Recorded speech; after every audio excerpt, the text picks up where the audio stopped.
welcome to day 3 of CMA Shipping here in Stamford, Connecticut. My name is Emma Howell, I'm Director of Media, Seatrade Maritime News. I'm delighted today to introduce Dorothea. Welcome. Thank you, Emma. My name is Dorothea Ioannou, and I am the Deputy Chief Operating Officer for the American Club, for the managers of the American Club Shipowners Claims Bureau, and I'm very, very happy to be here today at CMA and talking to Emma. Thank you. Dorothea, I picked up when you introduced yourself, you said Deputy COO, yeah. But in the news recently it said CEO. Right, thank you, Emma. Well, yes, I'm actually very excited because we recently announced that I will be the Chief Executive Officer as of August 1st, at which point our current CEO will step down. Not stepping entirely or retiring, but he will step down from his duties as the Chief Executive Officer, and the managers have appointed me as the upcoming Chief Executive. Yeah, so for the time being, though, I am still the Deputy Chief Operating Officer until August 1st. Well, congratulations. Thank you very much. I'd be remiss if I didn't ask how it feels to be the first woman president of a P&I club. Yes, or well, CEO. yes, well, I mean, definitely very excited. I'm thrilled. I'm proud. I think these are the 3 major words that I would use to describe how I feel. But also, you know, a little bit weighted. There's a lot of responsibility because there's responsibility that comes with the role just as a role by itself for the American Club. But because of its significance in the industry, so since the first club was founded 167 years ago, the first club of the current group, there's never been a female, there's never been a woman leader of any club. So this is significant, not just for us. It's, you know, the American Club's 105 years old. There's never been a woman leader.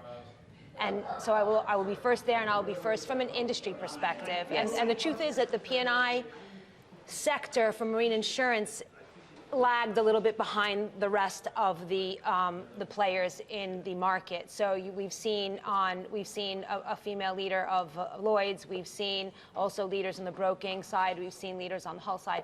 We've not seen it on the P&I side. Probably historical roots in the way that the clubs were first formed and the way that the talent pool has developed. So I do feel responsibility. I do feel that whatever I do will have an impact on the market generally from for the perspective of women in the industry. Yep. But obviously the greater responsibility for me is what I do with the American Club, obviously. Yeah. What do you see as your immediate agenda as you come into the top role of the club? Right. Well, because it's been kind of a plan that's been in place for a number of years, the first steps that we started to take probably dates back to 2016 in terms of this succession plan. So I've been very much a part of the evolving agenda of the management of the club. So, for example, when I first took over the global business development, I did put in a new model that we implemented, which took advantage of and utilized every single department function in order to deal with member maintenance and also new growth. So that is something that is an already existing agenda of mine and of the management. One of the things that we've been doing for a number of years also is concentrating on enhancing people's skills within the club. So putting the leadership in place of all the departments, so that's definitely going to continue. Our motto has always been about personalized service. I've been a very big part of that, so that's definitely going to continue as we go forward. And then also we have expanded certain products. So we, about 10 years ago, we moved into, maybe 11 years ago, 12 years ago, we advanced into the fixed premium market, okay, in order to cater to smaller tonnage that doesn't need the billion-dollar type of limits.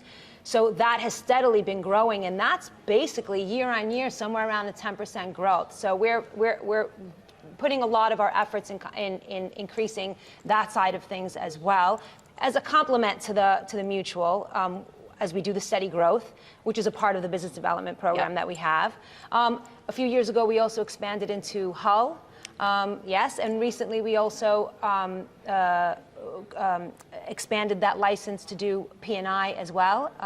So, I mean, I think really, is there a new agenda? No, there's no new agenda.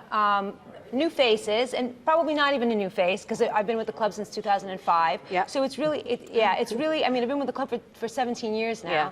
So it's really about continuing the plan that we've created already, enhancing what we already do well. And actually, just before we started filming, we touched a little bit on the pandemic.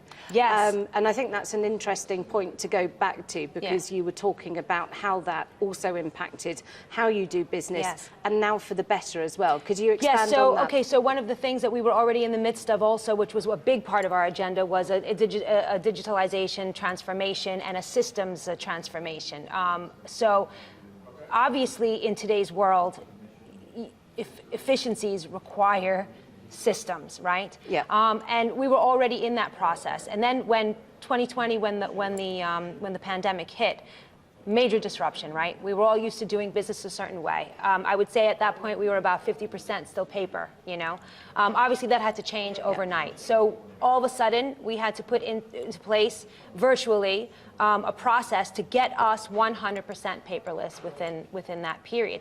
And actually what happened as well is during that period, whereas we used to do a lot of traveling, okay? And you know, traveling is necessary because you do need to concentrate on developing relationships, okay? Yes. Thank God we had done a lot of that before, because we were able to ride on those relationships that we had already built. Because that 2-year period that we were basically static, we did everything by committee. Because we were able to, because we were all in our homes, we were all connecting virtually, and we actually got to know not only the leadership better, but we got to know actually each and every person in our organization better. And in fact, one of the things that, and thank you for reminding me about this, because one of the things on the agenda, which was concentrating on enhancing our people skills, and trying to figure out what's best for our people internally, because when your people internally are satisfied and balanced and happy, then the image and the service that goes externally can only get better. Absolutely. So what we did was, in the middle of the pandemic, we did what's called a virtual workshop where we took anonymous feedback from each and every person in the company to figure out whether did they have what they needed. Are they able to do their jobs efficiently? Was there anything that was not working? Did they have ideas on what they would prefer to see going forward? Was there anything from a job perspective in terms of our strategy externally that we could do better? And because it was anonymous, because it was a virtual, and it was actually done with this web-based app, okay? Right, so we had questions that were targeted. We were able to find a very, very good balance, not only for COVID times, but for post-COVID.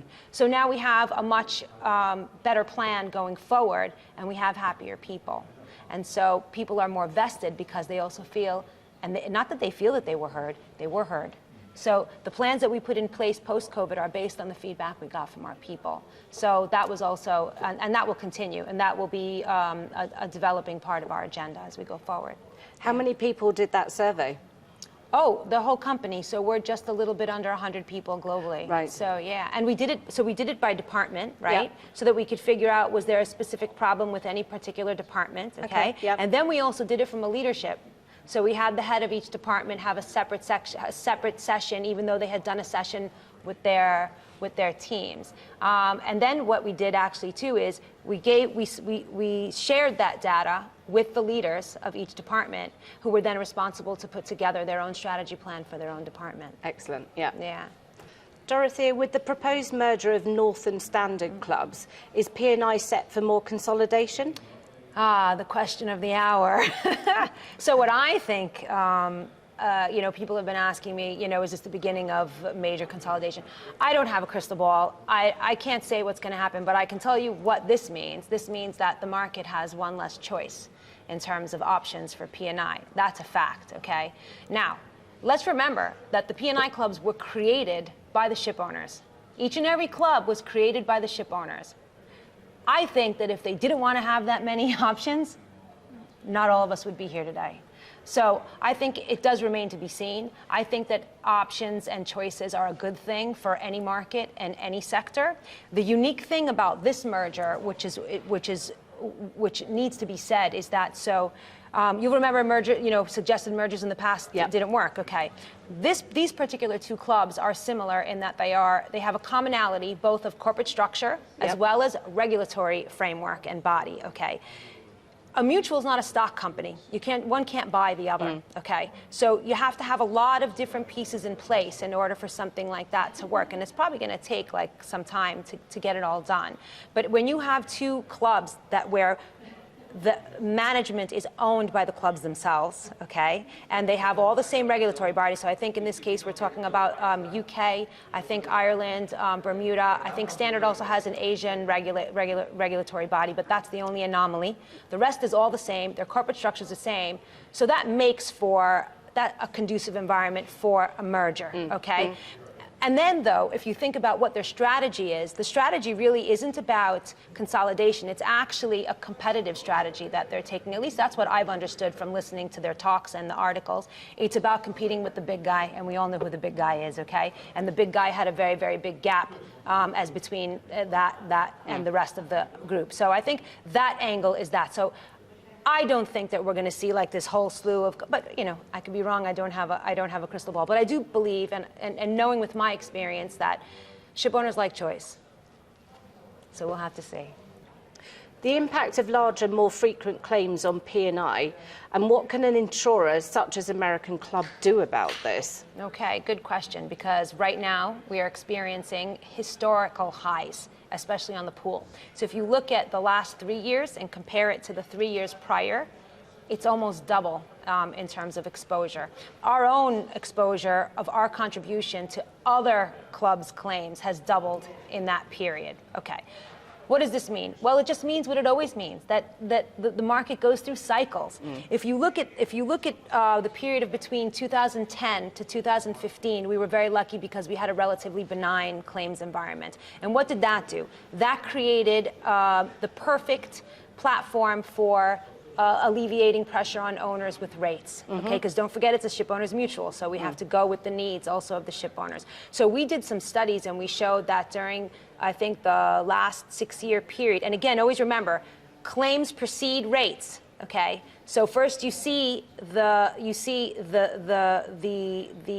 reduction, okay? And then the rates follow, which means, though, then you see the claims rise and then the premium will follow. So that's what we're seeing right now. And so we've been around for 105 years, right?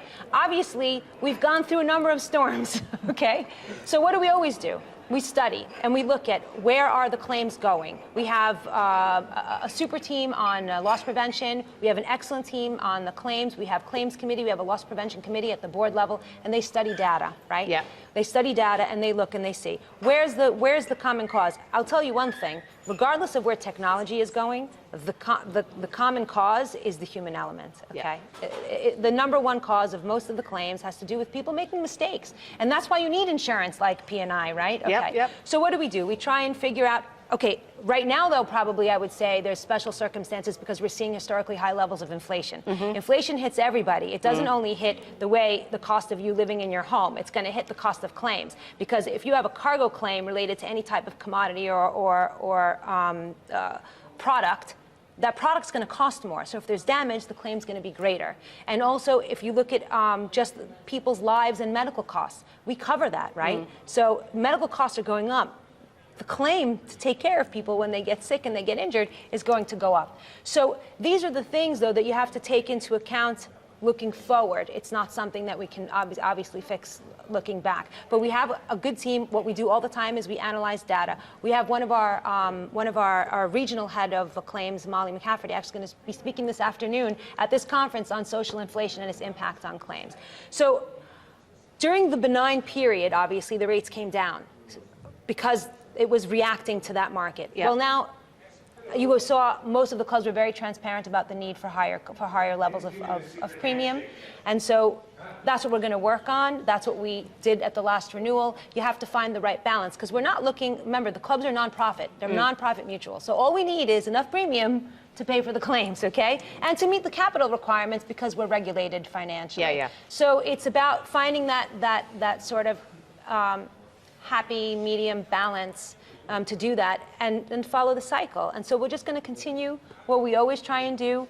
Where we find a particular problem, we will come up with loss prevention initiatives that can help guide our ship owners in order to take perhaps maybe better measures, because technology also, as it unfolds, yes, it mitigates certain types of claims, but it creates new ones, okay? So, like I said, we're just gonna keep doing what we always do. We are over a century old, and we certainly look with confidence to be able to meet those demands of the volatility of claims environment. Thank you, Dorothea. A truly insightful conversation. Good luck in the new role when it starts on August the 1st. It sounds like you're enormously prepared for it. And I hope you enjoyed your time at CMA this week as well. Thank you so much. It was a pleasure, and definitely great questions. Thank you for giving me an opportunity to talk about those things. Pleasure. Thank you.